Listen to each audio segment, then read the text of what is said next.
Hola chicos, ¿cómo les va? Vamos a esperar unos minutos para que el resto de compañeros se pueda conectar.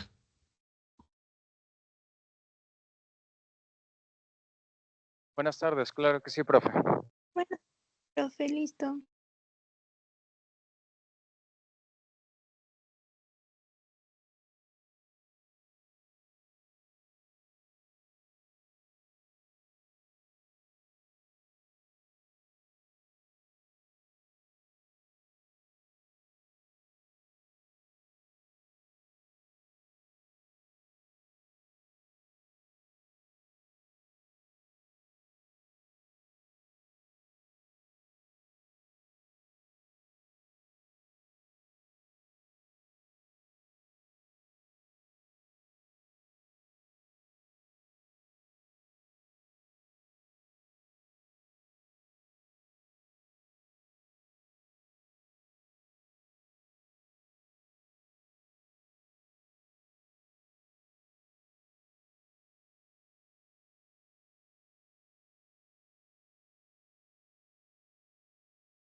Ya chicos, a ver, vamos a empezar.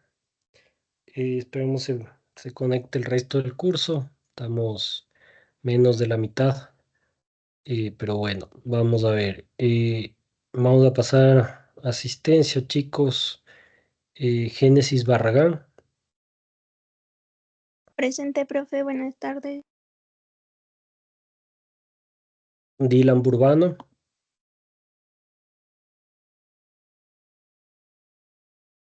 Eduardo Chávez, Presente, profe. Juan Cobo, Presente, profe. No sé si me escucha, ¿me confirma? sí te escucho. Diego Donoso, Presente, profe, buenas noches. Josué Factos, Presente, profe. Tomás Garófalo,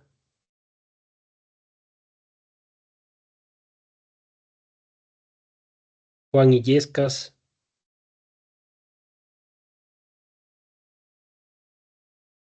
Francisco Mora,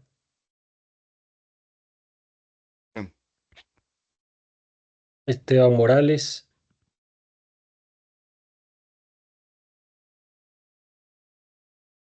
Camilo Olmedo, Presente. Adrián Paredes, Presente. André Peñafiel,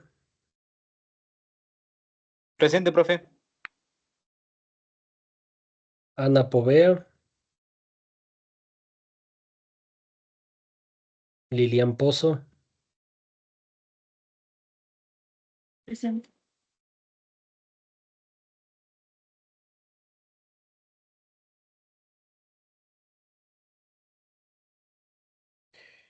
David Ronquillo,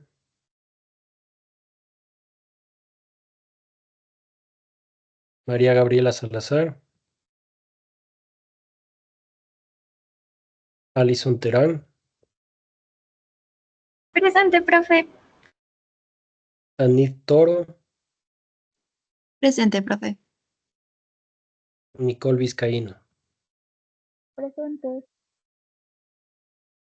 Listo, chicos. A ver. Profe, disculpe, tal vez sí se me oyó. ¿Cuál es tu nombre? Diego Ramos. Diego Donoso, sí, sí, sí, Diego. Sí, estás en lista. Profe, ¿me puedo escuchar? Sí, también, también, Lilian. Sí, te puse en Bien, lista. gracias. Ya, listo, chicos. A ver, me gustaría empezar escuchándoles a ustedes. Ya no podemos seguir avanzando en el proyecto sin antes saber si hemos definido bien el problema, si identificamos un problema relevante, ¿ya?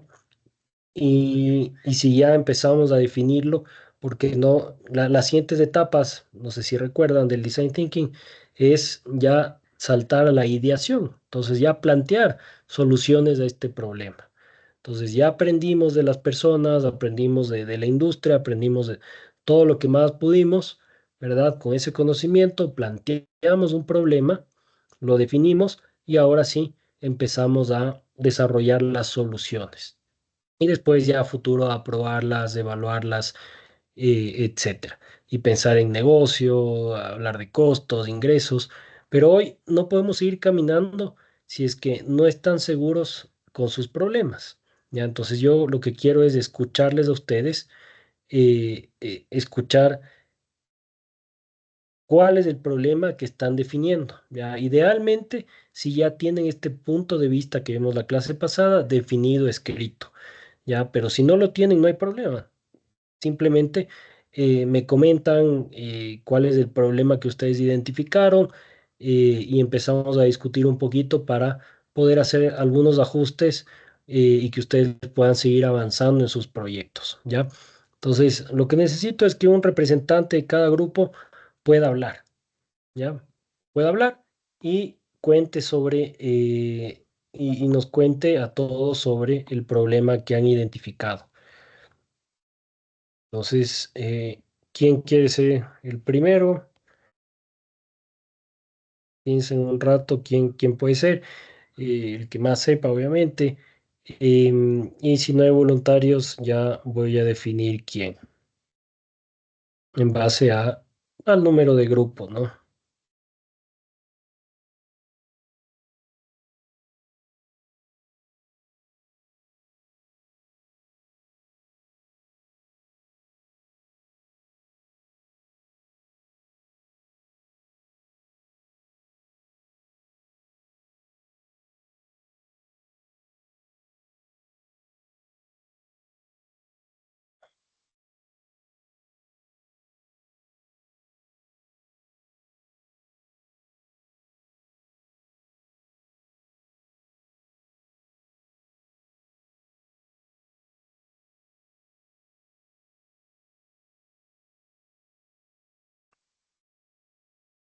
Entonces, a ver, vamos a ir con el grupo uno. Ya en el grupo uno está Génesis Barragán, Dylan Burbano, Adrián Paredes, Nicole Vizcaíno.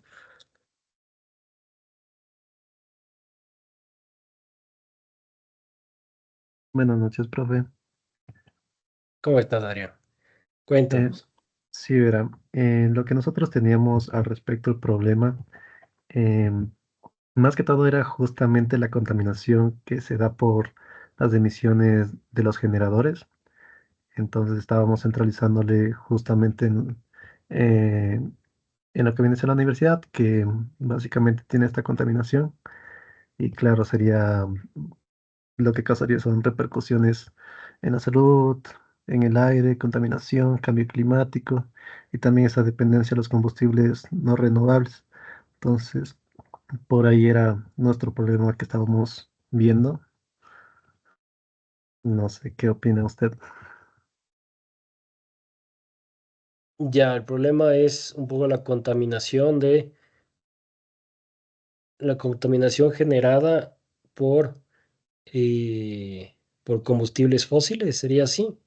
A eso podría aplicar a vehículos, fábricas, pero ustedes lo están viendo en los generadores, ¿no es cierto? Claro, justamente por toda esta cuestión de los apagones más que todo. Ya, pero tú sabes que ya en unos meses eso se acaba, ¿no? El tema de apagones. Claro. Así como los negocios de los importadores de mascarillas en el COVID, que trajeron, no sé, contenedores y claro, al final el negocio se acabó, porque algún rato tenía que acabarse la pandemia. Entonces, cualquier negocio que plantees desde la base de eh, una coyuntura que es temporal, va a ser, va a ser un negocio muy temporal. Entonces, no te sirve como un proyecto de innovación, ya, pero sí es una base. O sea, si tú identificaste un problema y de un problema en la utilización de este tipo de energía, es una base para plantear después algo más potente, ¿ya? Parece que André Peñafiel estaba levantado la mano, puede ser.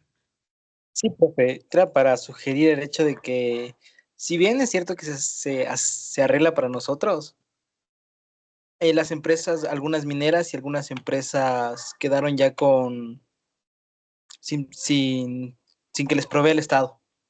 Entonces algunas ya se pasaron a ser autosustentables en el tema de electricidad y ellos todavía siguen usando generador. Tal vez podrían ir por allí si gustan. Sí, sí, sí, gracias, André. Cualquiera puede participar, ¿no? Mi punto es simplemente no se enfoquen en vamos a resolver este problema que tiene el país ahorita, ¿ya? Sino que puede ser que hayan identificado un problema, ¿no es cierto? La falta de una fuente de energía que no contamine tanto, ¿ya?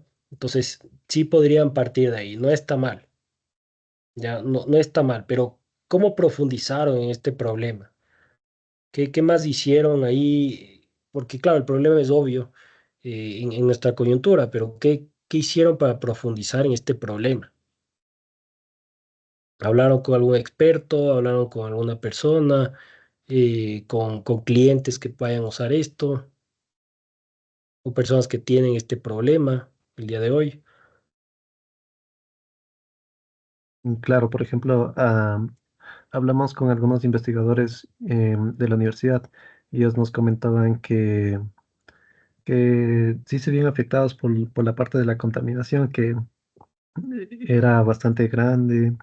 Entonces, claro, sería como que una pequeña población, pero sí, o sea, la solución que nosotros planteábamos sí se podía expandir un poco más, no solamente limitarse a lo de los generadores y la contaminación, sino también a la parte de carros, en toda la parte como tal de emisiones de CO2. Ya, perfecto, perfecto, sí. Ese es un problema ya potente, ¿ya? Entonces igual tienes que plantearlo así.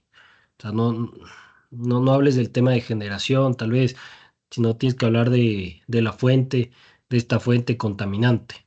Entonces, si tú puedes arreglar ese problema es gigante, ¿ya? no porque ya existan autos eléctricos, el parque automotriz de Quito vaya a cambiar, o de Latinoamérica, o del mundo, incluso en el corto, mediano o largo plazo. O sea, es muy complicado. Europa recién, y de hecho lo están aumentando un poco, iban a prohibir, iban a prohibir los autos a combustibles en el 2030, 2035, y lo van a cambiar, lo van a extender un poco. Acá en Ecuador, en Latinoamérica, va a ser muy complicado. En Quito, solo en Quito hay más de 500.000 autos. Entonces, que los 500.000 se transformen a eléctricos es casi imposible. Entonces hay que ver otra forma. Entonces, ese sí es un problema importante, que ustedes pueden plantearlo, y que pueden tratar de resolverlo. Listo, profe, muchas gracias.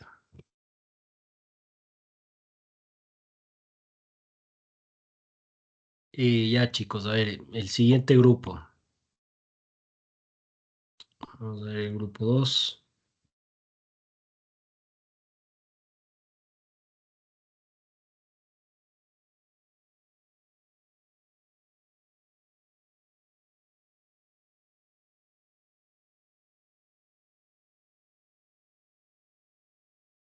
Grupo 2 es Eduardo Chávez, Juan Cobo, Diego Donoso, Lilian Pozo. Entonces decidan quién puede hablar.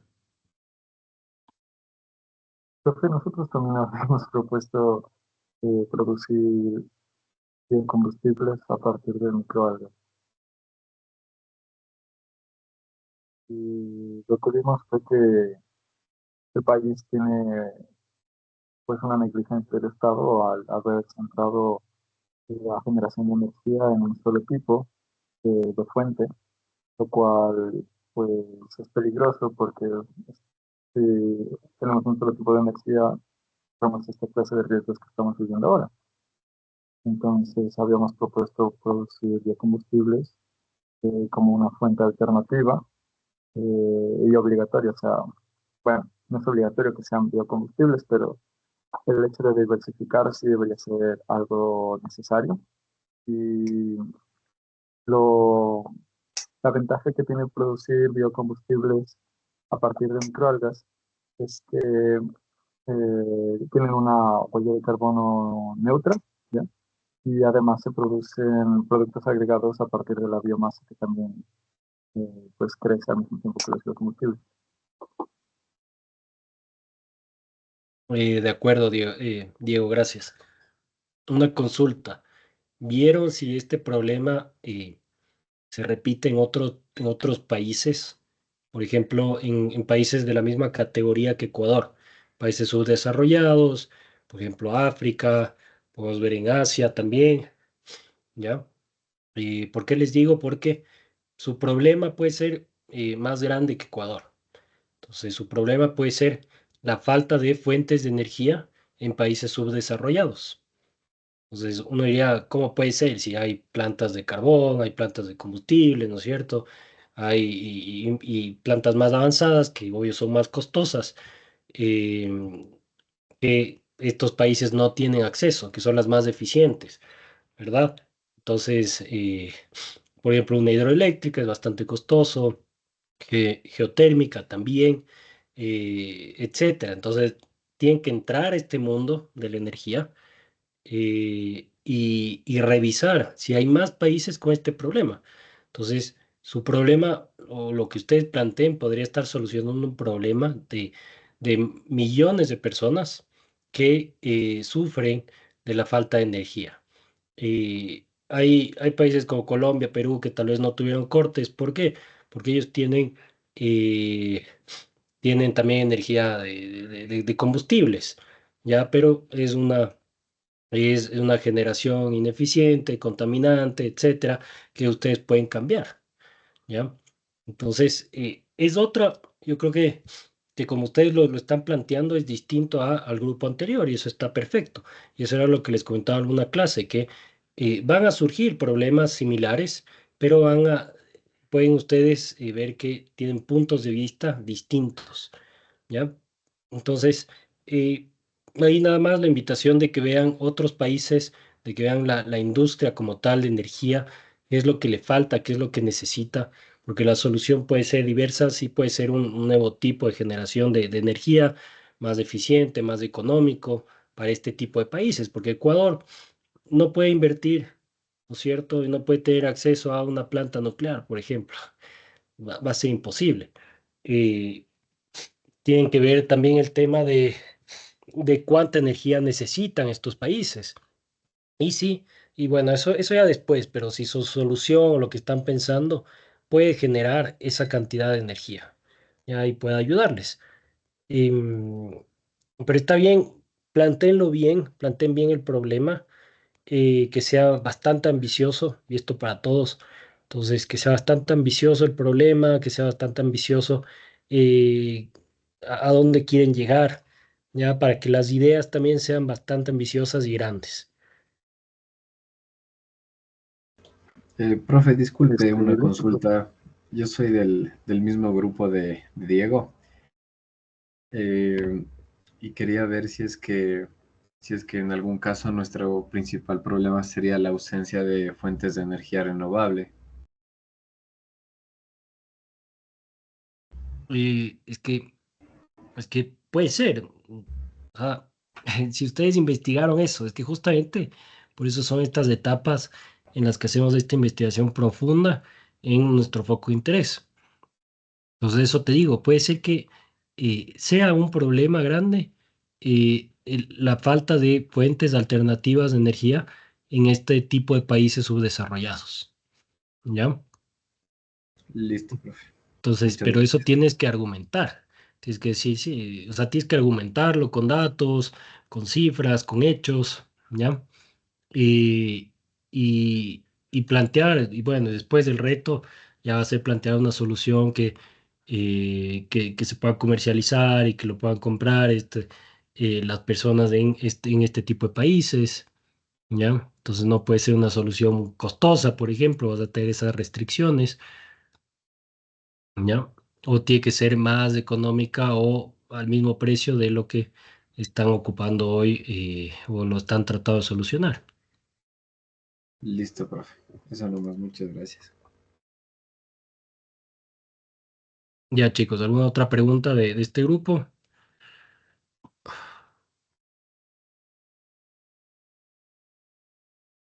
Voy a ver Por la el lista. momento no, profe, muchas gracias. Ya, chicos, voy a ver la lista entonces del grupo 3. A ver, grupo 3. ¿Qué dice? Ya. Grupo 3, Camilo Olmedo, André Peñafiel, Alison Terán, Anit Toro. Buenas, profe, ¿cómo está? Tal vez me puede dar permiso para compartir. Sí, por supuesto. A ver, Gracias. ¿no puedes compartir ahorita? No, no me deja. A ver, dame un segundo.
No, no me sale la opción para poder compartir. Bueno, así nomás entonces. Sí, por favor. Ok, nosotros nos centramos en lo que era la agricultura y poder proyectar o tratar de ir a por una agricultura sostenible. Entonces, en verdad encontramos muchos desafíos. Entre ellos, por ejemplo, podemos considerar entre la gestión de la tierra, la gestión de los recursos, la parte humana y la interfaz del ecosistema. Sin embargo, nos queríamos más que todo centrar en lo que es el uso de productos químicos como fertilizantes, el, de los cuales hay muchos más que de los bioinsumos que podemos tener. Entonces, me parece que Sari, ¿me puedes ayudar, por favor? Sí, vi. Ya, entonces, profe, lo que nosotros dentro de las encuestas y las investigaciones que hicimos, lo que nosotros detectamos fue que hay un problema en cuanto a protección del medio ambiente, que actualmente los agricultores tienen mucho esta tendencia por seguir una metodología tradicional y una resistencia ante probar cosas nuevas de bioinsumos. Y por otro lado, esta tecnología tradicional tiene dentro de su manejo fertilizantes químicos que deterioran el suelo. Por ejemplo, vimos que en la costa se utiliza un fertilizante químico que tiene urea, que que en las plantaciones de banano, cacao y arroz y puede presentar efectos perjudiciales en el suelo. Entonces, como vimos estos dos problemas, nosotros planteamos nuestro producto que sea primero un bioinsumo que sea a base de microorganismos para que así pueda ser sostenible y también regenerar o que el suelo no pierda todos esos nutrientes que tanto necesita, además de con el producto nosotros también ofrecer el servicio de dar charlas sobre capacitación y sobre la socialización de qué es una agricultura sostenible y por qué estas nuevas tecnologías pueden ser una alternativa a las tradicionales, porque al fin y al cabo las personas que van a utilizarlo son los agricultores. Entonces creo que es importante hacer que ellos conozcan de lo que estamos hablando y así puedan tener esa seguridad de poder probar algo nuevo.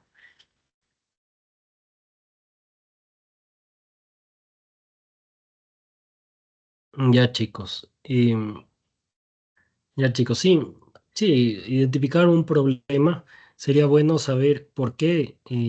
No sé si ustedes descubrieron el por qué los agricultores no quieren usar nuevas soluciones y no las tradicionales. ¿Ya? Sí, profe. Básicamente hay dos problemas aquí. Uno de los principios es la parte política, porque gran parte de estos insumos son suministrados por Agrocalidad. Y Agrocalidad ya tiene sus concesiones con Agroquímica y otra empresa más, de los cuales están aprobados cerca de 1.200 y pico insumos químicos, mientras que los bioinsumos solo están aprobados 125, de los cuales muchos se caducaron la vigencia de dicha aprobación este año. Y tampoco hay como esa especie de socialización sobre los bioinsumos, a pesar de que se sabe que son muy buenos. Entonces tampoco hay políticas que, por ejemplo, vean por la implementación y la regulación de un correcto seguimiento a a algunas prácticas agrícolas, que de hecho ya lo puso Agrocalidad, pero como le digo, no hay esta implementación, como este seguimiento. Y por otro lado también es que los agricultores son un poco reacios a querer cambiar esto. ¿Por qué? Porque gran parte de la producción, cerca del 60 al 70% de la producción en el Ecuador, es es de productores pequeños. Y estos productores pequeños, que son también comunitarios, han tenido que cambiarse a monocultivos y a poder suplementar excesivamente la tierra con estos insumos químicos que para poder competir con el 30%, que son, como digo, agricultura un poco más a gran escala de grandes empresas. Ya, pero 30% te refieres a en qué, en número En la de, producción total del agrícola del Ecuador. en la producción total. Ajá. Ok. Pero Y como le digo, profe, sí, sí. Bueno, también en gracias. una de las entrevistas vimos de la salida de campo, vimos que hay agricultores que ya han probado tal vez bioinsumos, pero estos no tenían un buen registro. Ajá. Entonces, cuando usaron estos bioinsumos, no tuvieron resultados favorables. Entonces, hay más esta tendencia a no probar algo nuevo. Entonces, también parte del servicio es como realizar una nueva concientización, porque los bioinsumos que se generarían ya tendrían registros y certificación, como añadiendo a lo anterior. Le Ya. decía que el 30% básicamente de grandes no son de consumo interno. Este Ujú. gran por ciento de los grandes productores es para exportación. Claro, por eso Entonces, en volumen exacto, seguramente producen más ese 30% que el 60%. exacto. Ujú. Ya. Entonces, ellos para poder competir a veces en el mercado interno, que a veces resulta que el producto que no llega a ser de calidad uno, como lo suelen decir ellos, sino que ya es de segunda o tercera, como lo suelen denominar, entra para aquí en el país, para el consumo propio. Entonces ellos para poder competir han adoptado como estas especies de prácticas agrícolas mucho más agresivas, los pequeños productores. Como le digo, que es al fin y al cabo lo que se destina para el consumo aquí del país. De acuerdo. ¿Y no han planteado venderle a los grandes? Porque si los pequeños adoptan prácticas de los grandes para competir, ¿no han planteado solucionarle algún problema a los grandes con estos biofertilizantes, mejorar la producción, abaratar costos, todo lo que les va a interesar a estos grandes?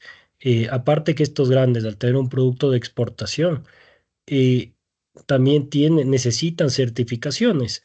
Entonces, y certificaciones valiosas. En Europa, los productos orgánicos son más valiosos que el producto con químicos, por ejemplo. ¿No han pensado? Realmente no, pero es buena idea. Sí, solo mencionamos a las grandes empresas o a sí, a un ambiente más como industrial en el mapa de actores, pero no profundizamos en eso propio. Ya, de acuerdo. Porque realmente sí deberíamos estar pensando en lograr venderles a los grandes. Ya el trabajo de ir, al menos en agricultura, de ir agricultor por agricultor o distribuidor por distribuidor, es bastante complicado. Ya, y ese mercado, claro, ya lo van a tener las grandes marcas, como tú bien dices, hay estas 1.200 registros que tienes de productos. eh, Va a ser bastante complicado cambiarle la mentalidad de este agricultor, pero va a ser mucho más fácil si es que ya ven que el cultivo de su competencia grande está ocupando sus productos, ¿ya? Eh, y estos actores grandes tienen gente profesional, ¿sí? Que va a valorar su asesoramiento, va a valorar que ustedes les traigan una solución que no solo les va a servir para 1 hectárea, 10 hectáreas, les va a servir para sus 20.000 hectáreas de cultivo, ¿no es cierto?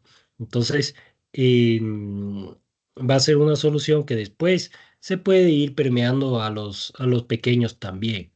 Ya, entonces son dos puntos de vista, son dos caminos muy distintos que ustedes pueden seguir, pero hay muchos emprendedores que logran vender a los grandes y así crece su empresa y después pueden dedicarse también a los pequeños ya con otros tipos de productos o el mismo. Entonces, sería bueno que se planteen también eso, cómo pueden mejorar y además del impacto también va a ser mucho más grande en el corto plazo el impacto que ustedes puedan generar. Entonces, y el valor que puedan generar. Entonces, si le venden a la bananera más grande, ¿no es cierto?, del mundo, la de nuestro presidente, vamos a estar afectando, no sé, 40.000, 50.000 hectáreas con el producto, ya afectando positivamente. Y eso sí va a mover la aguja en la productividad del país, sí va a mover la aguja en tema de números, ¿ya? Exportarán cuánto, 3.000, 4.000 millones de dólares, no sé bien la cifra exacta en banano, pero si nosotros logramos mejorar ese rendimiento de la producción, vamos a mover esa aguja y vamos a generar realmente un impacto importante. ¿Ya? Versus trabajar con el agricultor pequeño va a ser bastante complicado. Sí, sí pueden hacerlo en un inicio para poder ir testeando sus desarrollos, para poder ir testeando si esto resulta o no, ¿no es cierto? Cuánto le va generando este pequeño agricultor y si eso se puede escalar con un gran agricultor. Y después de esta solución pueden buscar al segundo productor de banano en el mundo que no esté en Ecuador, puede estar en otro país y ofrecerle lo mismo, ¿ya? Entonces, también piensen de esa manera, ¿sí? Como les digo, piensen más ambiciosos. Eh, Lancen un poquito más, eh, más, eh, la idea un poco más grande, ¿ya? Pero está bien, si ustedes identifican un problema también en la agricultora, en el agricultor pequeño, también lo pueden solucionar. Sí va a ser bastante complicado, como les digo, ¿no es cierto? Eh, es bastante complicado convencerlos. Si ustedes algo mencionaban de las capacitaciones o enseñarles sobre estas nuevas tecnologías, chuta, al agricultor le interesa tener el plato del día, ¿no? tener tener el alimento a su familia en el día. Eh, en cambio, a la gran empresa le interesa sí ser cada vez más eficiente. Entonces, generar mucho más con menos recursos, generar más con menos recursos. Que esto, claro, muchas veces o muchos caen en generar más, pero afectando los suelos, con prácticas que no son correctas.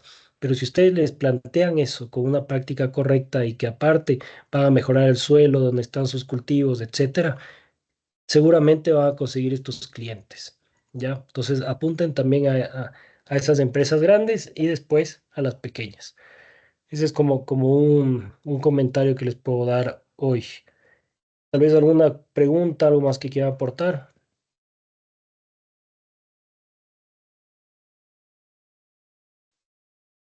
Y no, profe, creo que eso sería por ahora.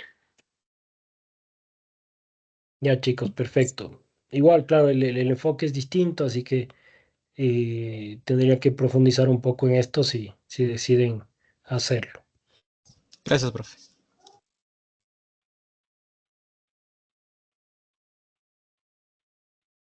A ver, grupo 4, Josué Factos, Juan Illescas, Francisco Mora, María Salazar. Chicos, tal vez se me va el internet, me conecto en unos minutos. Creo que se fue, no. Ya.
Aló, chicos.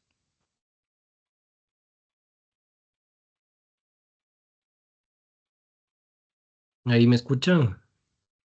No sé, ¿algún representante del grupo 4?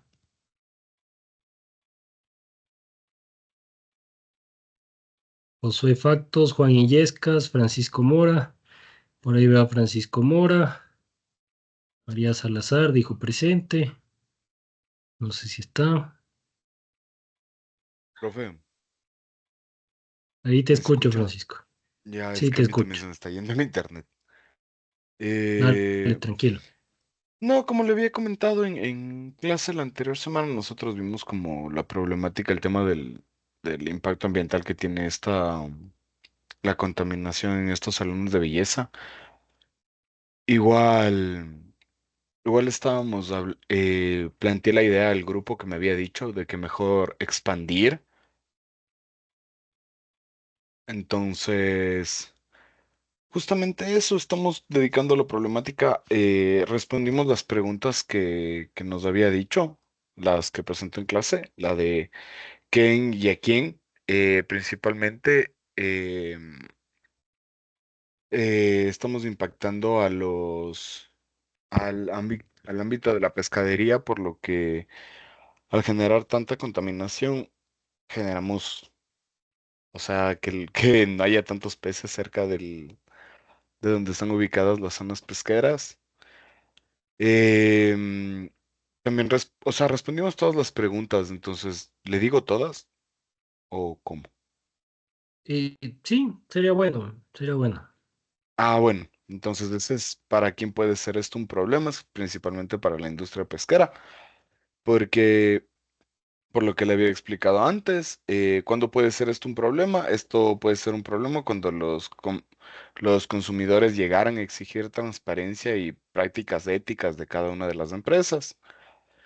¿Cuál es el contexto cuál es el contexto en el que esto es un problema? En industrias cosméticas que dependen de procesos tradicionales, los cuales generan desechos no biodegradables en regiones estrictas con regulaciones ambientales. Entonces, también movimos nuestro proyecto no solamente a la zona de Quito, sino a Ecuador en general. Y más que todo nos enfocábamos en este tipo de las zonas de la costa. ¿Cuáles son las condiciones para que esto sea un problema? Definimos condiciones específicas, que es la dependencia de químicos sintéticos perjudiciales, producción masiva con prácticas no sostenibles, falta de acceso a biotecnologías avanzadas para desarrollar productos ecoamigables y concientizar e informar a los consumidores. ¿Para cuántos puede ser esto un problema? Este problema puede, o sea, en realidad llega a afectar a millones de consumidores en el país, especialmente aquellos que valoran la sostenibilidad y buscan alternativas a los cosméticos convencionales. También puede llegar a impactar a empresas que no se adaptan a esta demanda emergente. ¿Y por qué es un problema igual a oportunidad? Esto es un problema porque muchas empresas aún operan con modelos no sostenibles, lo que genera impacto ambiental negativo. Sin embargo, esto también representa se podría decir, una oportunidad para nosotros como emprendedores, los cuales podríamos llegar a ofrecer un producto innovador, sostenible y alineado con valores de los consumidores actuales, aprovechando el creciente interés de la cosmética ecoamigable, sí, así.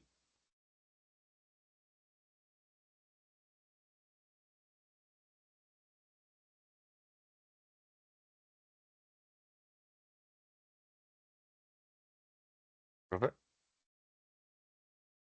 Sí, no, estaba esperando a ver si, como te estabas cortando un poquito, Ah, perdón, pero, es que sí, ok, también está chueca la luz aquí.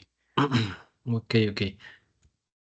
Ya, de acuerdo, sí, como les decía, ampliarse un poco más, como les decía hoy, ser más ambiciosos, plantear esos problemas más grandes, ¿ya?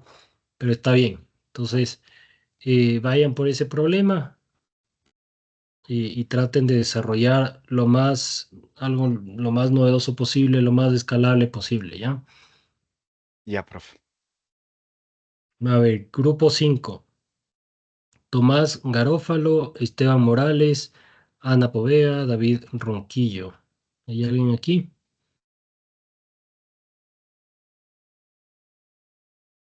Parece que no hay nadie.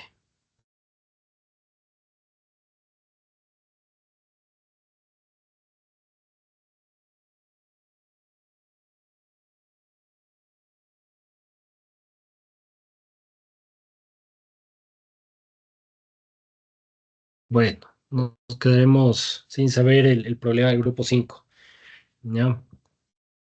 Y ya nos contarán. Entonces, chicos, entonces, Yo les voy a activar en el aula virtual la tarea de definir el problema. Les voy a subir también las diapositivas de la clase pasada para que ustedes puedan responder las preguntas, plantear escribir este punto de vista. Y este es el insumo que vamos a ocupar para poder idear ahora sí nuestra solución, ¿ya? Y por eso es súper importante.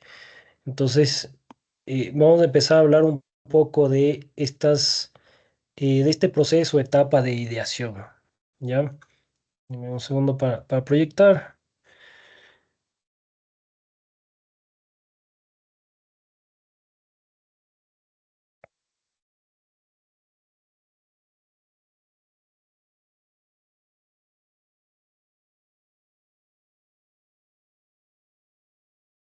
Entonces, ya vamos pasando de esta etapa en la que hacemos más investigación, en la que, eh, en la que nos vamos moviendo de adelante hacia atrás, ¿no es cierto? Aprendiendo cosas, investigando, bastante en este mundo de la incertidumbre, ¿no es cierto? De qué voy a desarrollar, cómo lo voy a resolver, buscando insights o buscando patrones, eh, buscando eh, eh, algo que me permita entender ese problema debajo del problema, ¿verdad? Que esa etapa deberíamos ya haberla pasado para empezar a probar ahora sí lo que descubrimos, ¿ya? Y este probar va a empezar con plantear ideas. Entonces, pasar de un problema a plantear ahora sí una idea, ¿ya? Y en esta etapa vamos a empezar a conceptualizar todo lo que hemos aprendido de mi usuario, todo lo que aprendimos del problema, y empezamos ya a hacerlo tangible. Empezamos a diseñar y hacer tangible esta solución que muchas veces sale del mismo usuario, sale de la construcción, ¿no es cierto?, de este conocimiento que adquirimos, y empezamos ahora sí a tener foco. Al inicio teníamos, sí, un foco de interés que era muy amplio, ¿no es cierto? La contaminación en el mundo, súper amplio, pero ¿cuál contaminación? En la ropa, en los mares, en la industria de la ropa, no sé, en los combustibles, como hablaban ustedes también hoy. Entonces, la contaminación puede ser en muchos ámbitos. Entonces, pasamos una etapa de descubrimiento, de identificar realmente dónde encontramos valor, ¿verdad? Identificamos valor en los países subdesarrollados, perfecto, pero más foco necesitamos ahora. ¿Qué necesitan estos países? Necesitan nuevas fuentes de energía, porque, eh, porque tienen estas, ¿no es cierto? Tienen uno, dos, tres fuentes y les ocurre que cuando hay sequía se quedan sin luz, perfecto. Entonces, empezamos a hacer foco y ahora sí llegamos a las ideas para hacer eh, un concepto que me permita probar después en el mercado. Entonces, pasamos a la etapa 3 del design thinking, ¿sí? Idear, imaginar soluciones creativas. Y aquí tenemos que ir aplicando lo aprendido en creatividad, aplicando, seguir aprendiendo de nuestros usuarios, seguir utilizando las habilidades del innovador también. Y el objetivo es obtener la mayor cantidad de ideas posibles en este proceso, ¿ya? El objetivo no es llegar en el corto plazo a una idea, ¿sí? Si pasa eso, es porque no profundizamos y no realizamos un proceso serio y un proceso largo para poder realmente escoger cuál es la idea ganadora, ¿ya? Esto es súper importante. Todos sus problemas están muy bien, son problemas reales que ustedes identificaron, hablaron con personas reales, investigaron, ¿ya? Pero pueden haber muchas ideas para resolverlo, ¿sí? Muchas ideas que puedan resolverlo de mejor manera, ¿sí? De la que ustedes están pensando el día de hoy, porque seguramente todos los grupos ya tienen la idea que van a plantear, ¿ya? Eh, y eso en la vida real o en un negocio real eh, nos va a afectar, ¿sí? Y nos va a afectar de la misma manera en la que les hablaba en otras clases de que el ser humano trata de resolver el problema rápidamente, ¿no es cierto? Porque no quiere tener problemas eh, y lo que tenemos que hacer en este caso es dar el tiempo para las ideas, ¿sí? Darnos el tiempo para tener ideas, para evaluarlas correctamente, para definirlas correctamente y después sí decidir con cuál nos vamos, ¿ya? Con cuál nos vamos a la siguiente etapa de evaluación, de prototipar y después con cuál nos vamos realmente a poner el negocio. Entonces, vamos a hablar un poquito eh, de, eh, de cómo transformar una idea, ¿no es cierto?, ordinaria en disruptiva, un poco para salirnos de ese error de plantearnos ideas simples. Ahí estas ideas simples normalmente vienen por justamente esa solución rápida y de tratar de solucionar rápido el problema. Entonces, este problema ya lo conozco, ya tengo toda la información, entonces ya sé cómo solucionarlo rápidamente.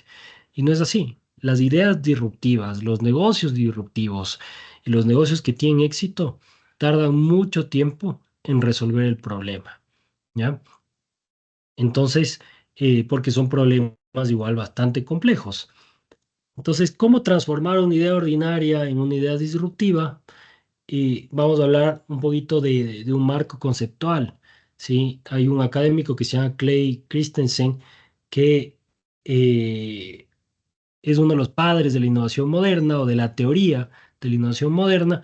em, y él habla de esta disrupción, ¿no es cierto? Estas ideas disruptivas. Entonces, tenemos que aprender el cómo determinar cuán disruptiva es mi idea, ¿sí? Para poder evaluarla y, y de ser necesario, si mi idea no es tan disruptiva, poder añadir elementos a esta idea para que se vaya transformando en una idea disruptiva. Entonces, puede que hoy mi producto no sea disruptivo, mi idea no sea disruptiva, pero podemos ir cambiándola, moldeándola para que esta idea pueda cambiar realmente el mercado. Entonces, vamos a hablar de qué es esto de la innovación disruptiva, ¿sí? Para que ustedes entiendan.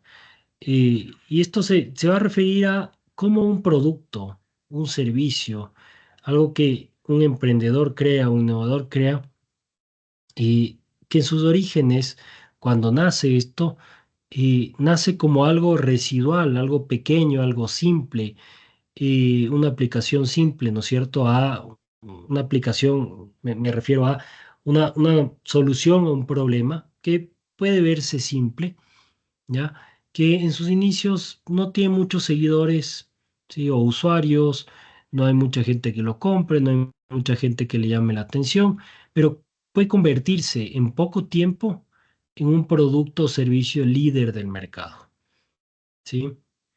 Y eso es lo que ha pasado en muchas empresas, sobre todo hay casos más relevantes en empresas tecnológicas, pero también de consumo, que empiezan casi irrelevantes en el mercado por un nicho muy pequeño y después llegan a ser líderes en el mercado. Y eso es lo que todo emprendedor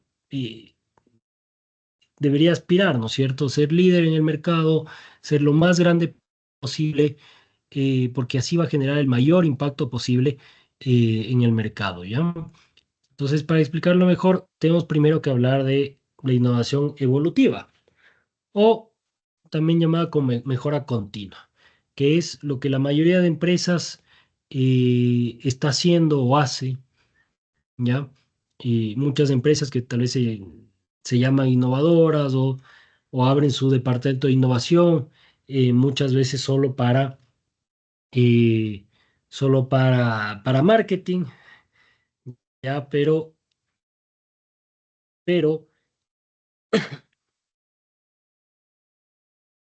pero se quedan ahí, ya se quedan en esta innovación evolutiva. Entonces, y normalmente el líder del mercado va a continuar haciendo esta innovación evolutiva. Entonces, empresas, hablando de las más innovadoras, ya por ranking como Apple, y claro, muchos se quejan de que ya no sacan un producto disruptivo, ¿no es cierto? Como lo fue el iPhone en su momento, como lo fue el computador personal en su momento, hace muchos años atrás.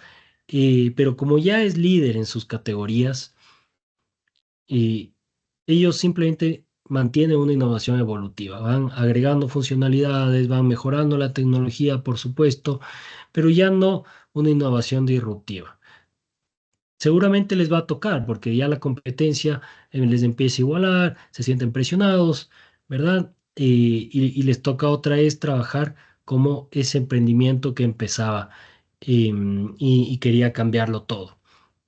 Entonces, estas empresas líderes del mercado practican esta innovación evolutiva y, y estas empresas tienen un tipo de evolución que consiste en mejorar gradualmente lo que ya tienen, ¿sí? Para que así ir aumentando los beneficios a sus clientes, pero sin preocuparse demasiado en hacer grandes cambios, sin cambiar el core o el centro de su negocio, ¿verdad?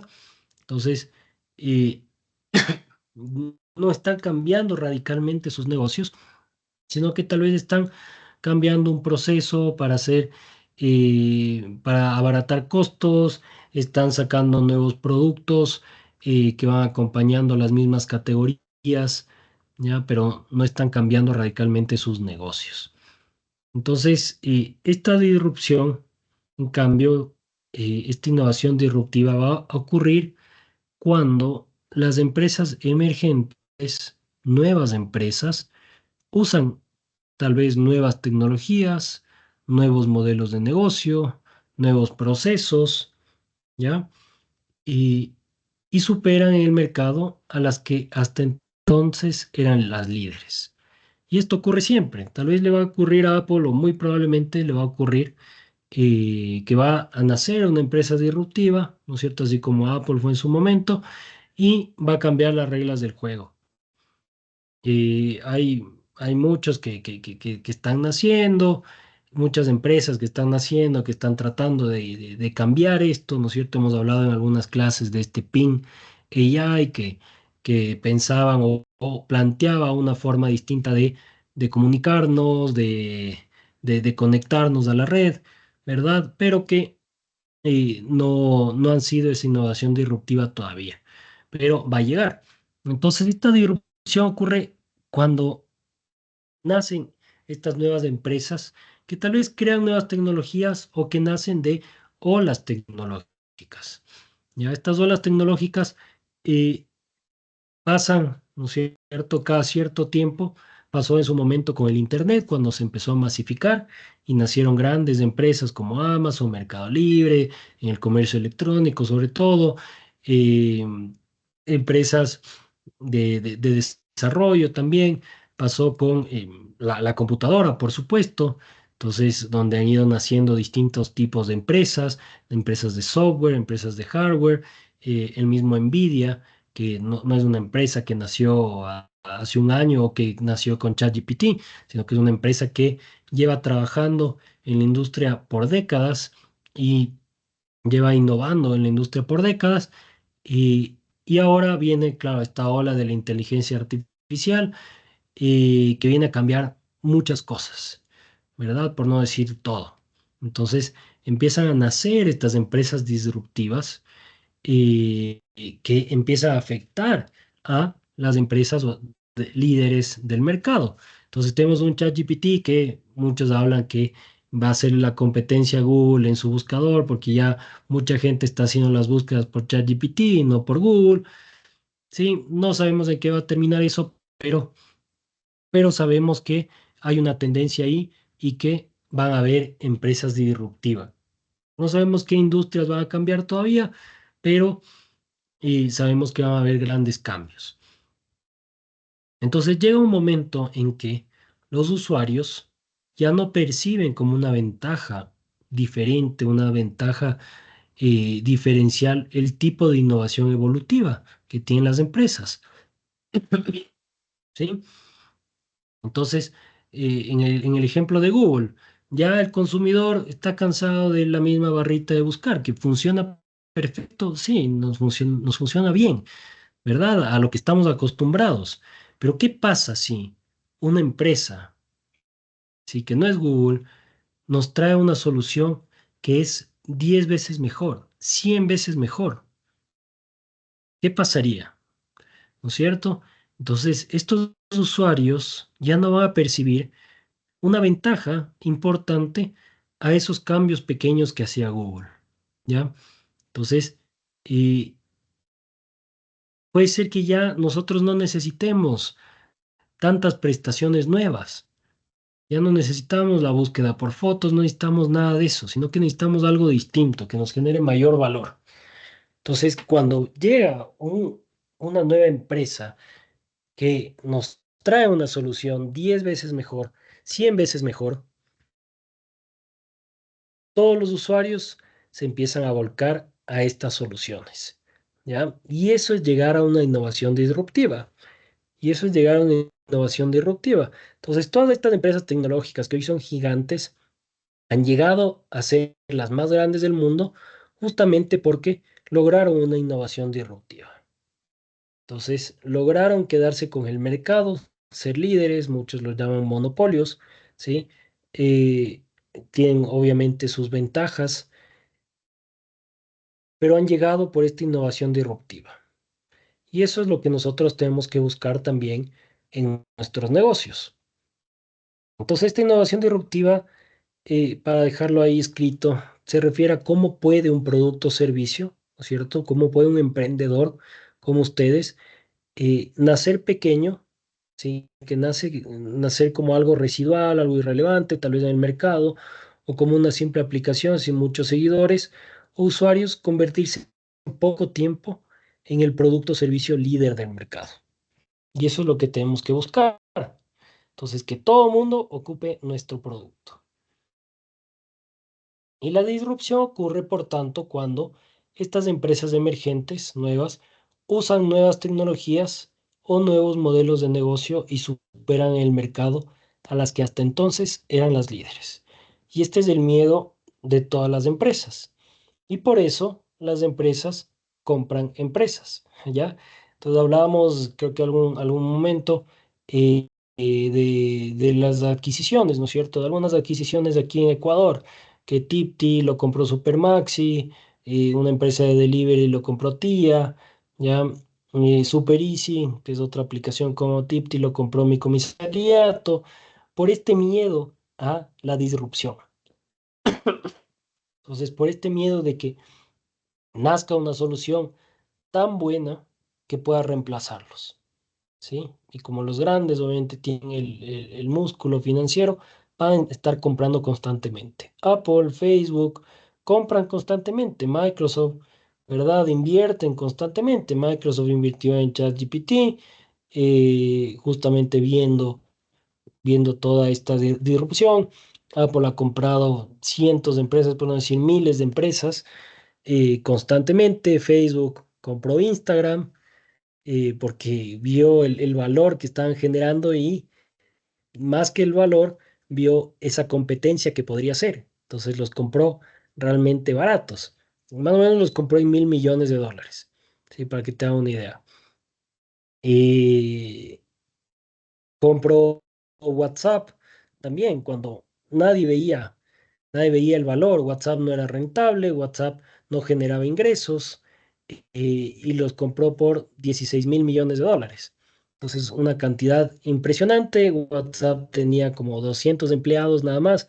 Era algo brutal el valor que le dio Facebook a esa aplicación, ¿no? Y ahora es usada por 2.000 millones de personas. Muchos lo llaman el sistema operativo de Latinoamérica y de estos países y de estas regiones un poco subdesarrolladas, ya, pero ahora cada vez es más en todo el mundo.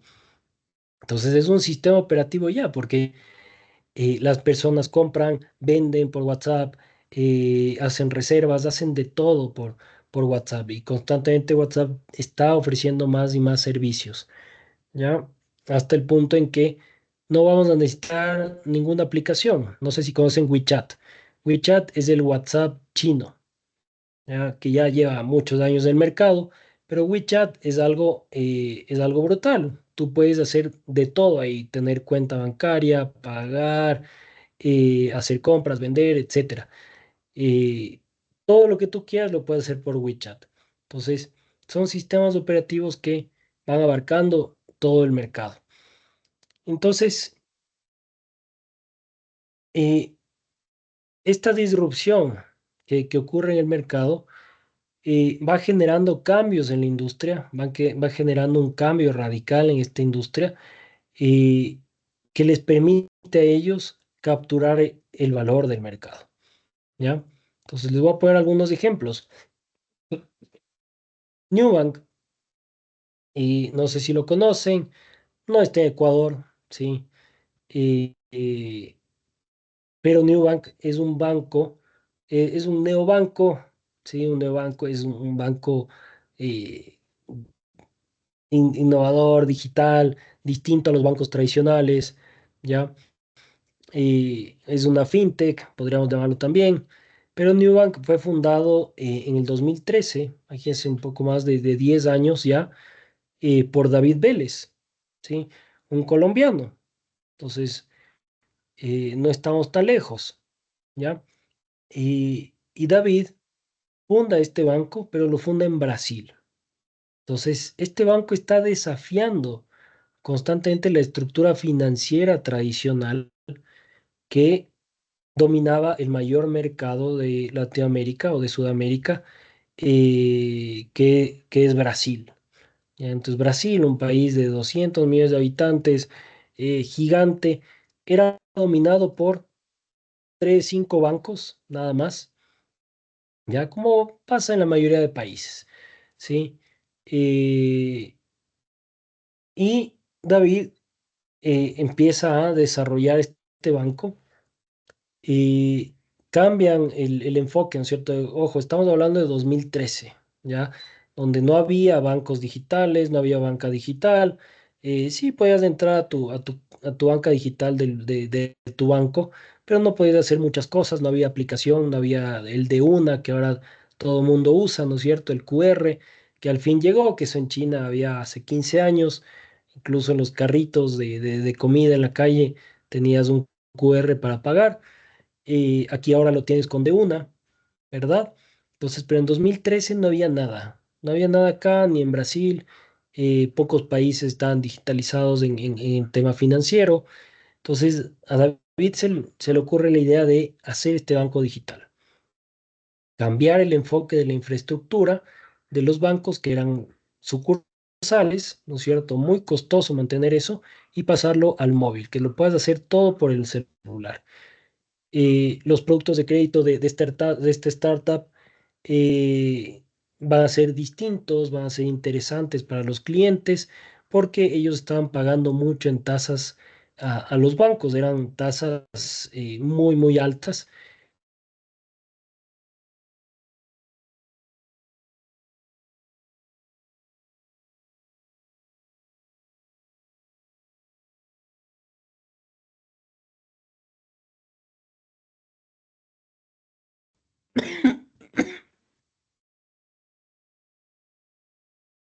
Ahí volví, chicos. Entonces, terminamos con Nubank y nos vamos a un break. Entonces, bueno, David se le ocurre cambiar esto, todo este enfoque de los bancos y logra ser el neobanco más grande de realmente del mundo, ¿sí? Ya llegaron a 100 millones de usuarios, de clientes. David llegó este mes a ser el colombiano más millonario en valoración, ¿no es cierto?, de su fortuna, eh, y lo logra con innovación disruptiva, ¿sí?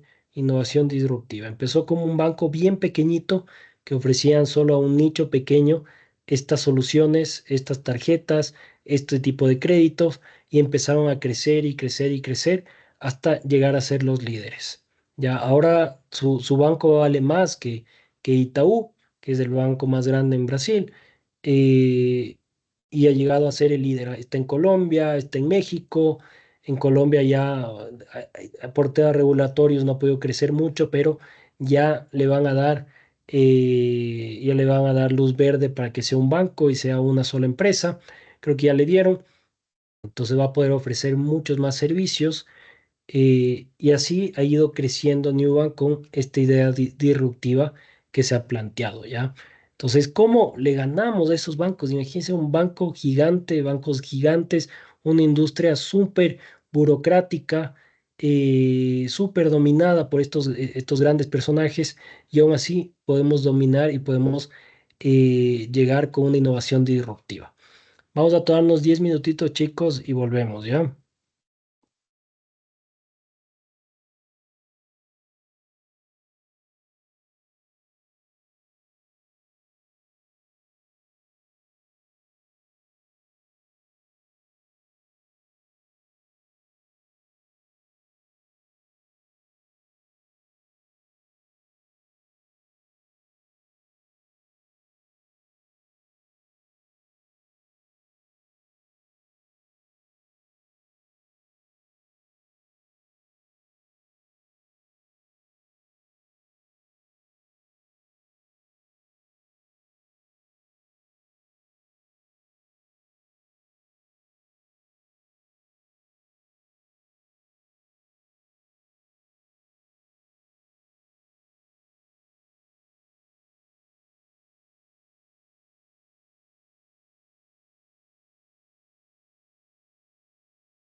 Ya, chicos, a ver, vamos a avanzar en la clase. Entonces, otro ejemplo, bueno, Uber, ¿no es cierto? Que igual cambió esta industria del transporte, específicamente de los taxis, del servicio que daban ellos. Entonces, en esta industria había mucha burocracia. Y cuando alguien quería volverse taxista, ¿no es cierto? Y habían también muchas fricciones entre el taxista y el usuario.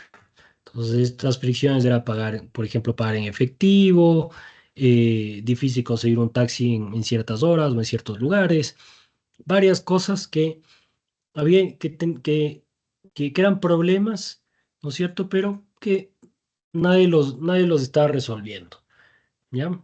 Y estábamos acostumbrados a simplemente movernos en taxis de esa manera.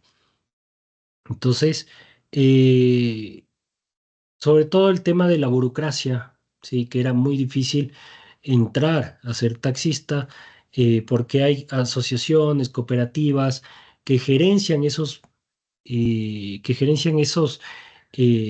gremios, ¿ya? Y exigen también temas de cursos específicos, certificaciones y obviamente también un costo de entrada para los nuevos taxistas. Entonces, Uber lo que hace es llegar a esta industria, facilita la entrada de nuevas personas que quieran movilizar a otras personas, ya por medio de una aplicación, y empieza a facilitar la movilidad urbana, ¿sí? Al solicitar menos requisitos para poder utilizar el servicio y prestar el servicio sobre todo. Y esa tecnología transformó la vida de los profesionales autónomos, ¿sí? En muchos países de los migrantes también.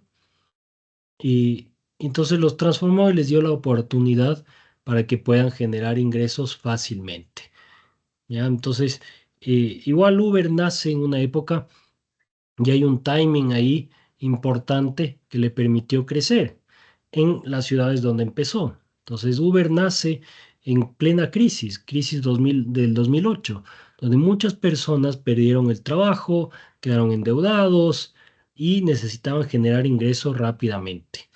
Entonces, tal vez en otra época de bonanza no hubiera sido tan fácil conseguir choferes en Uber, hubiera sido mucho más costoso, pero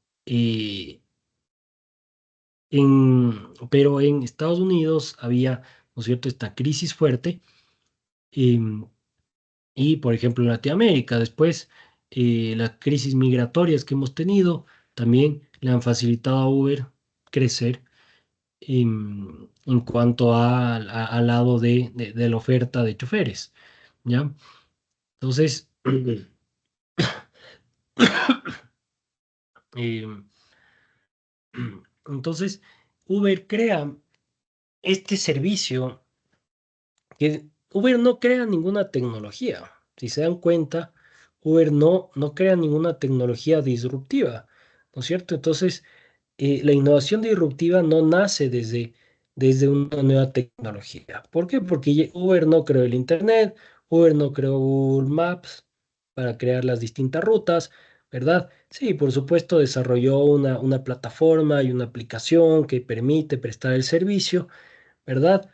Que después fue fácilmente copiable, entró Didi, Cabify y todos los demás, pero su ventaja o su innovación disruptiva o cómo logra cambiar esta industria es con su modelo de negocio. ¿Ya? Ya vamos a hablar en clases futuras sobre los modelos de negocio, pero lo que hace es cambiar un poquito las reglas del juego, y cambiar la forma en la que se prestaba el servicio. Entonces, identifican todas esas fricciones que tenía el usuario con el taxi y las empiezan a solucionar. Entonces, no tengo efectivo, bueno, tú puedes pagar con tarjeta directamente en tu aplicación sin ningún problema. Simplemente te subes en el auto, te lleva y te bajas sin haber pagado en efectivo, ¿verdad? Pedir un Uber lo empiezan a solucionar también. para que puedas pedirlo desde cualquier parte sin tener que salir a una vía principal y así todas las fricciones que tenían el servicio actual. Entonces, generan esta innovación disruptiva y cambian esta industria y son los líderes del mercado. Por supuesto, es bastante complicado, mucha inversión, muchos años invirtiendo, muchos años en pérdidas, pero al ser los líderes, ahora ellos pueden poner precios, poner reglas, seguir innovando, ¿no es cierto?, de manera evolutiva, haciendo pequeños cambios saltándose a otras industrias como el delivery de la comida, las paqueterías también, moviendo paquetes, etcétera. Entonces pueden seguir creciendo. Otro más que seguramente no lo conocen, que es Robinhood. Eh, Esta compañía es parte de las empresas disruptivas que ofrecen servicios financieros a través de una plataforma móvil. Fue fundada igual que Nubank en el 2013 ya, pero fundada en Estados Unidos. Y esta aplicación fue creada para suplir las necesidades de nuevos inversionistas que deseaban comprar y vender acciones rápidamente. Entonces, otra vez, vámonos en el 2013. No había lo que había hoy, ¿ya? Ahora Robinhood tiene mucha competencia, incluso en Latinoamérica, actores locales que están haciendo esto. ¿Ya? Y lo que hizo Robinhood fue facilitar esta compra y venta de acciones, ¿sí?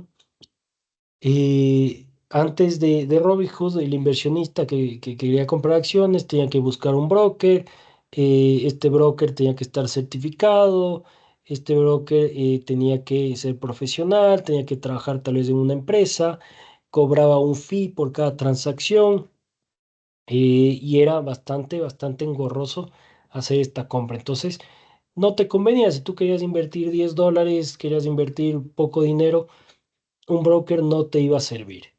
Entonces, Robinhood desarrolla una plataforma que democratiza o habilita a todas las personas a poder comprar y vender acciones. ¿Sí? Entonces, su modelo de negocio va a ser disruptivo, va a ocupar cierta tecnología también de blockchain, aprendizajes automáticos, seguridad, obviamente, para su software, pero cambian igual una industria que era muy tradicional, ¿sí? Entonces, esta es este es el llamado que les hago de cambiar realmente y pensar cómo cambio la industria completamente. Está bien hacer un aporte, ponerse una empresa para que,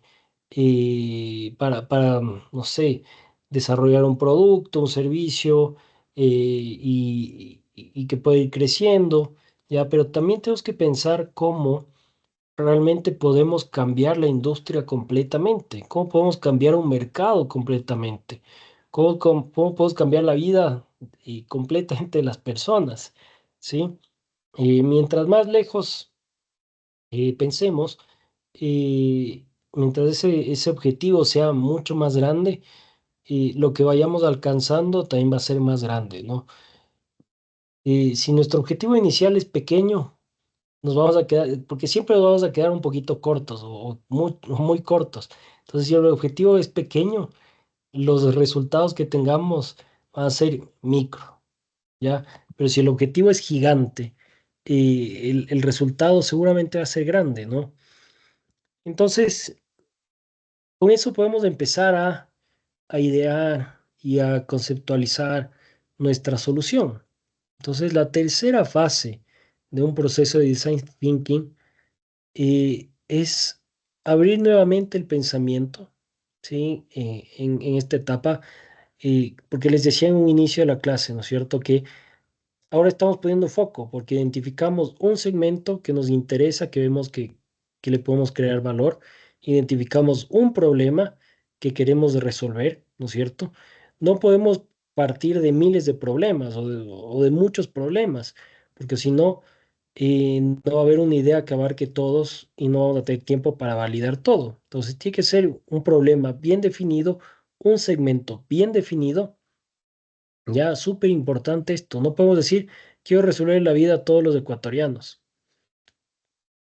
Va a ser muy complicado, ¿sí? Porque tal vez yo soy muy distinto a mi vecino. Entonces, eh, hacemos foco, ¿verdad? Para llegar a esta etapa, pero en esta etapa eh, tenemos un pensamiento divergente, ¿ya? Un pensamiento divergente porque tenemos que obtener muchas ideas para resolver este único problema. Y, y en esta etapa, bueno, va a ser un momento de generación de ideas que traten de solucionar el reto que nos estamos planteando en la etapa anterior de definir el problema, ¿sí? Entonces, y a partir de esos problemas y necesidades encontrados, nacen estas ideas. Entonces, siempre tenemos que volver a lo que aprendimos en las etapas pasadas. No podemos olvidarnos de ese usuario que entrevistamos y de saber qué es lo que necesita este usuario. Por eso es importante entrevistar a los usuarios correctos. Si no entrevistamos al usuario correcto y si hoy estamos ideando para otro tipo de usuario, mi consejo es no avancen, sino que retrocedan, entrevisten al tipo de usuario con el que están pensando idear, aprendan de ese usuario y ahí sí planteen las soluciones, ¿ya? Porque si no van a estar ideando en base simplemente a su conocimiento y su conocimiento es limitado. En esta etapa de ideación eh, vamos a tener un proceso, ¿sí? Vamos a tener un proceso. No vamos a alcanzar en esta hora a ver todo el proceso, pero vamos a ver algunas etapas y para la siguiente clase ya poder terminar con el proceso de ideación. Pero en este proceso es vital tener la definición de nuestro problema y ese punto de vista, bien definido, ¿ya? Entonces, primero vamos a definir preguntas. Nos vamos a hacer nosotros preguntas. Entonces, esta es una actividad para transformar mi punto de vista, el que estoy definiendo, en varias preguntas orientadas a la acción. Esto me permite ver ese punto de vista de una manera desagregada, ¿ya? Y de una manera de mini desafíos. Entonces, mi punto de vista, de acuerdo al problema, si el problema es muy complejo, va a ser muy complejo también idear algo que lo pueda solucionar de una manera completa, ¿ya? Entonces, por eso necesitamos desagregar este punto de vista en mini desafíos. Así el equipo va a poder visualizar de una manera manejable el desafío a solucionar, ¿sí? Y las preguntas tienen que ser del tipo ¿cómo podríamos? Para que sean orientadas a la acción. Y el resultado va a ser una lista de preguntas orientadas a la acción, preguntas que busquen resolver cada uno de los mini desafíos del punto de vista, preguntas ordenadas según las dimensiones del desafío.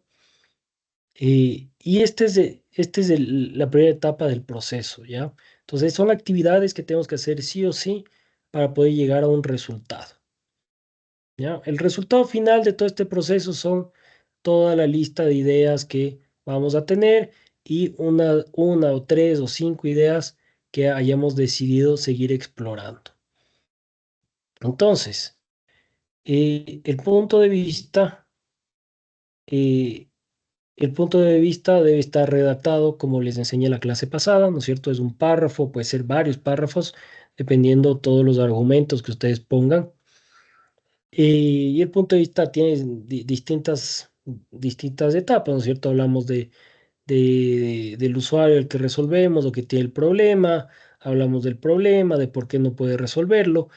Y cuando vamos redactando esto, eh, nosotros podemos después desagregarlo en estos mini desafíos. Entonces vamos encontrando estos mini desafíos y nos vamos haciendo preguntas. Ya acá hay un punto de vista de ejemplo. Los dueños de automóvil que hacen la revisión técnica necesitan sentirse competentes y que tienen el control de sus vidas, sentir que son dignos y válidos ante la sociedad y sentir la aprobación de su entorno en cuanto a las decisiones que toman y cómo actuar, porque quieren sentirse bien atendidos sin tener que perder su tiempo, tener beneficios más allá de su contexto y accionar sin ser juzgados, etc. Entonces, este punto de vista que identificó el equipo lo podemos ir desagregando en preguntas accionables. ¿Cómo podríamos hacer que se sientan competentes y que tienen el control de sus vidas? ¿Cómo podríamos hacer que sientan la aprobación de su entorno en cuanto a las decisiones que toman? ¿Cómo podríamos hacer que sientan que son dignos y válidos ante la sociedad? ¿Cómo podríamos hacer que se sientan bien atendidos sin tener que perder su tiempo? Entonces, su punto de vista, y nos damos cuenta que hay muchos problemas distintos. Nosotros pensábamos que era uno solo, pero hay muchos problemas por resolver dentro de un problema. Entonces, eso nos permite desagregar en mini desafíos y poder idear para cada uno de estos mini desafíos. ¿Ya? Entonces, este es el paso uno que necesitamos seguir. Y,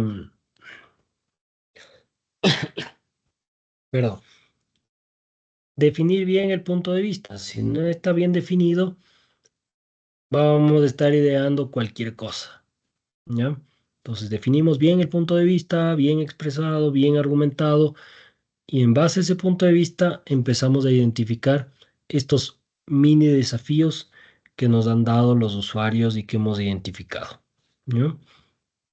Después, vamos a ir a buscar fuentes de inspiración. Seguramente al identificar estos mini desafíos nos va a faltar información y vamos a, vamos a descubrir que hay otros problemas o hay problemas hay problemas pequeños ya que no nos habíamos planteado, que no habíamos pensado, que no habíamos profundizado. Entonces necesitamos ir y profundizar estos temas relacionados a las preguntas generadas. Aquí el equipo, bueno, se puede dividir, ¿verdad? Como se acomoda en el trabajo, si encontraron 4, 5, 10 preguntas, se dividen para ir profundizando, porque recuerden que seguimos en un proceso de aprendizaje. Entonces, seguimos aprendiendo de los usuarios, del problema, eh, y ahora de la solución, de lo que ya ha funcionado en el mercado, de lo que ya existe en el mercado. Entonces, recuerden que lo que buscamos es algo original. Entonces, si simplemente replicamos algo que ya existe en el mercado, no vamos a poder llamarnos innovadores, ¿no? Y va a ser difícil ser los líderes del mercado. Entonces, lo ideal es nutrirse del conocimiento de expertos, como ya hemos hablado, de usuarios, investigar casos de éxito, fracasos, y esto nos sirve para aprender rápidamente sobre un tema, principalmente de cómo están abordando las preguntas otros actores. Entonces, eso quiere decir ver referentes. Entonces, necesitamos ver referentes de cómo se está resolviendo actualmente estos mini desafíos para plantear después ideas basadas en estos referentes y obviamente originales o que sean distintos también. Entonces, cuando Uber seguramente querían resolver el problema, dijeron, ¿quiénes prestan el servicio? Los taxis. Entonces, ¿qué están haciendo los taxis? Hacen esto, esto, esto, pero lo están haciendo mal por estas razones. Entonces, perfecto, podemos lanzar ideas que resuelvan de una mejor manera el problema. El resultado van a ser los referentes de actores que estén resolviendo estas preguntas actualmente y alternativas de solución que ya empiezan a salir de nuestras preguntas planteadas. Entonces ya empiezan a salir ideas de solución que podrían funcionar, ¿no es cierto? Pero recuerden que son ideas no del problema total, sino de estos mini desafíos. Entonces, no nos sirven estas ideas por sí solas o de manera individual, sino después en el proceso las vamos a ir complementando con todas las ideas para llegar a esa idea global que resuelve mi problema, mi punto de vista, y que genera el valor completo a mi usuario, ¿verdad? Entonces, si Uber hubiera pensado simplemente en el mini desafío, ¿cuál es un mini desafío en esta industria de los taxis que hablábamos? Puede ser encontrar un taxi mucho más fácil. Entonces Uber hubiera dicho, ah, perfecto, si ese es el problema, voy a desarrollar la aplicación para encontrar taxis más fáciles. Perfecto, hubiera sido otro negocio, ¿no es cierto? Que han surgido Easy Taxi y entre otros, pero no hubiera sido Uber, no hubiera cambiado la industria radicalmente, sino que hubiera sido un servicio más dentro de la misma industria, facilitando la conexión entre taxistas y personas, ¿ya? Entonces, ¿hubiera sido una solución tal vez rentable? Sí, tal vez, ¿no es cierto? Cobrándole a cada taxista un valor. Dificilísimo competir porque cualquiera puede generar una aplicación similar y competir por precio. Entonces, no había un valor relevante o disruptivo. ¿Ya? Entonces, ese es un ejemplo clarísimo de por qué tenemos que buscar esa innovación disruptiva y no solo una innovación evolutiva, porque la evolución natural del taxista para la tecnología hubiera sido eso, ¿verdad? Una aplicación que permita conectarnos o pedir taxi rápido. Y, y si Uber hubiera pensado eso, no hubiera sido lo grande que es ahora. Entonces, si ustedes piensan en hacer solo esa solución del mini desafío, se van a quedar muy cortos a lo que podrían llegar a ser. Y ese es el mensaje, chicos. Resolver un problema completo y de una manera disruptiva les va a llevar a otro nivel. Y eso es lo que yo estoy buscando también en sus emprendimientos, que ustedes no estén resolviendo primero un problema pequeño, como ya hemos hablado bastante, pero ahora no estén resolviendo ese problema con una idea pequeña, sino que vayan muchísimo más allá, eh, sean ambiciosos en cuanto a resolver problemas grandes y en cuanto a resolverlos de manera disruptiva, de manera innovadora, ¿ya? ¿Para qué? Para que esta idea, esta solución que ustedes planteen, no se quede solo aquí en Ecuador, sino que la puedan aplicar a nivel mundial. Para que esta idea la puedan aplicar a nivel mundial, ustedes tienen que recibir capital. Y para recibir capital, ustedes tienen que convencer a los inversionistas. Entonces, ¿qué tan fácil es convencer a un inversionista? Es muy difícil. Ya es muy difícil. eh, Su idea tiene que ser disruptiva, su idea tiene que ser innovadora, su equipo tiene que ser potente, ¿no es cierto? Eh, entonces, al menos uno de estos dos tiene que ser muy potente para convencer a un inversionista. ¿Ya? Si ustedes no han ido a Stanford, a Harvard, a una universidad de Ivy League, entonces lo que les queda es la idea disruptiva, ¿sí? Y entonces tienen que plantear estas soluciones que permitan cambiar radicalmente la industria. Con eso ustedes van a poder levantar capital, con eso van a poder crecer y van a poder expandir esta solución a toda Latinoamérica, por ejemplo. Y si no lo hacemos, si nos quedamos pequeños, que es otra opción, se van a quedar en Ecuador, se van a quedar como una empresa pequeña, pero no van a estar ocupando la capacidad que realmente ustedes tienen de emprender y cambiar radicalmente mercados, personas, ¿sí? Dar empleo a miles y miles de personas, como lo hacen estas empresas. Entonces, buscamos fuentes de inspiración de cada uno de los mini desafíos, ¿sí? Siempre cuidando el irnos a resolver el problema rápidamente, porque tal vez en esta etapa de buscar fuentes de inspiración, nosotros ya encontramos una idea. Decimos, ah, no, mira, perfecto, podemos resolver este problema con microalgas que generan energía y bla, bla, bla, bla. Entonces, y listo, ya resolvimos el problema. Si recién estamos empezando el proceso, no podemos todavía caer en esa tentación de resolver el problema rápidamente. Entonces, todas las ideas que vayan surgiendo las vamos anotando porque nos van a servir cuando yo les pida 30, 50 ideas que resuelvan su problema. ¿Ya? Entonces, nos vamos a quedar hasta acá, chicos, y vamos a seguir avanzando en la siguiente clase con el proceso de ideación. Yo les voy a activar la tarea para que puedan subir ya la definición del problema. Sí, ahí les voy a especificar, pero súper importante que esté bien clara las respuestas, muy bien argumentadas, ¿ya?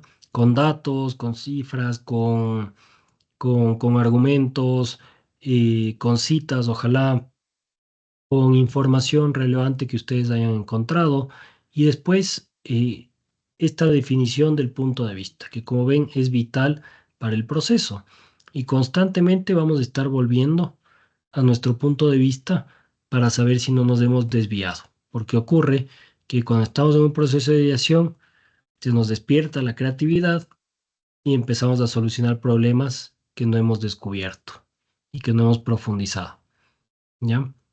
Y eso, chicos, conversamos la próxima clase. Ya les activo las tareas para que las puedan subir. Que estén muy bien. Gracias, profe. Hasta luego. Gracias, profe. Hasta luego.